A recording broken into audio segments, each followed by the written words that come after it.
Mais alors, comment sommes-nous devenus aussi indifférents à la menace climatique, Jean-Baptiste Alors, Fressos? Parce que donc, vous nous expliquez qu'au XVIIIe, ouais. on y pensait. Qu'est-ce qui s'est passé Alors, ensuite? il y a l'aspect résilience dont je vous ai déjà parlé. Donc, en gros, pour un État comme la France, en gros, faut voir que on voit bien ça dans les archives, jusqu'au milieu du XVIIIe siècle, les préfets sont très soucieux de l'état des récoltes parce qu'ils anticipent en fait la prochaine disette, la prochaine émeute et potentiellement la prochaine révolution. Donc, c'est vraiment le sujet central du politique. Dans la seconde moitié du XIXe siècle, c'est beaucoup moins le cas pour les raisons que j'ai déjà précisées.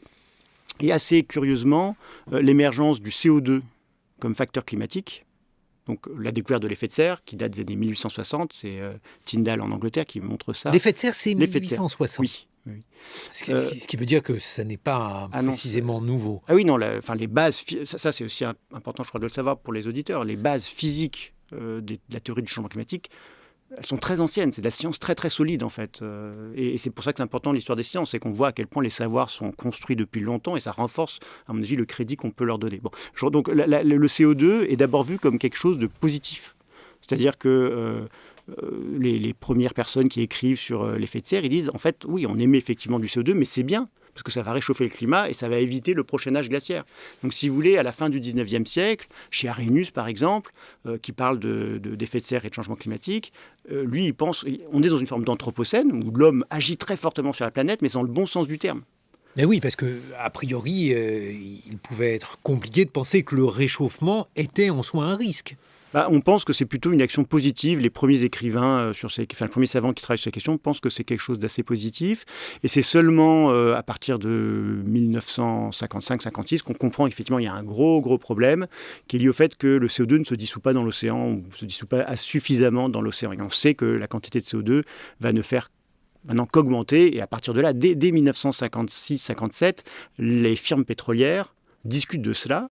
Il y a un grand congrès en 1956 de toutes les firmes pétrolières qui discutent de cette question-là et elles savent très très bien qu'elles sont en train de réchauffer le climat. Je veux dire, c'est pas du tout une découverte récente en fait.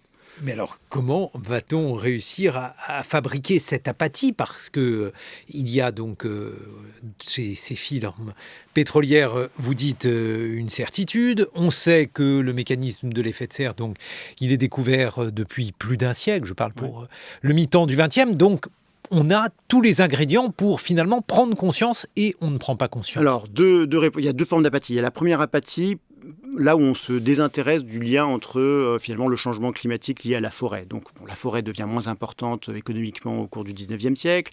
Il y a un autre aspect aussi, c'est que le climat perd de son influence. Faut se mettre aussi dans la tête de ces hommes du 18e jusqu'au mi-19e siècle. Le climat, c'est la matrice du vivant. C'est ce qui fait le vivant. Pensez aux théories de Lamarck où le climat façonne tous les êtres vivants, y compris les humains. Donc changer le climat, c'est produire des formes de dégénérescence. Et par exemple, la théorie de l'effondrement des sociétés orientales, c'est qu'elles ont trop déboisé. Je ne sais pas, Palmyre, Babylone, ces magnifiques ruines qu'on retrouve dans des déserts, elles ont trop déboisé, elles ont détraqué leur climat, elles ont produit leur propre dégénérescence raciale. Il y a un sous-texte raciste en fait dans tous ces débats au milieu du XIXe siècle qu'on retrouve sur l'Algérie d'ailleurs très clairement. Donc cette forme de désinhibition, ça passe plutôt par d'autres formes de savoir qui montrent que le climat n'est pas si important. Donc par exemple, un exemple tout simple, la microbiologie, Pasteur. Les maladies, c'est lié à des microbes, c'est pas lié à des changements environnementaux, c'est pas lié au climat. Si vous prenez l'économie aussi, l'économie marginaliste, elle pense l'économie comme quelque chose d'assez abstrait, c'est des questions d'utilité, donc c'est plutôt un truc psychologique, alors que l'économie, l'économie classique, elle pense la fertilité des sols, elle pense les récoltes, elle est beaucoup plus ancrée dans le réel. Donc le climat perd de son influence, c'est assez à la mode pour des sciences comme la sociologie aussi, de dire les vieux déterminismes climatiques, c'est quelque chose de ringard et dépassé, quoi. Donc il y a cet aspect-là. Sur la deuxième des émissions plus récentes, celle qui nous intéresse plus directement, donc les années 1900... En gros, ce qui est frappant, c'est qu'effectivement, dans les années 50, Exxon est à la pointe de l'étude du changement climatique. Et dans les années 70, la question du changement climatique est consensuelle. Les républicains aux États-Unis, comme les démocrates, parlent de changement climatique, pensent que c'est important. Même à l'élection de George Bush père, George Bush s'intéresse au changement climatique, en parle, etc.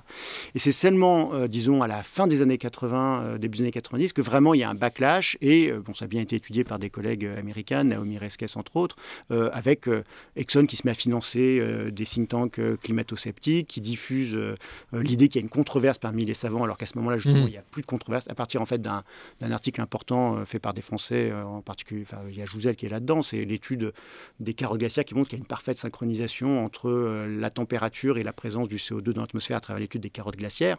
Il n'y a plus de débat scientifique, plus du tout. Et c'est à partir de ce moment-là qu'on crée cette controverse complètement artificielle autour du changement climatique. Bon, ça, c'est une histoire qui est assez connue, mais qui a joué un rôle, à mon avis, dans la prise de retard des décisions.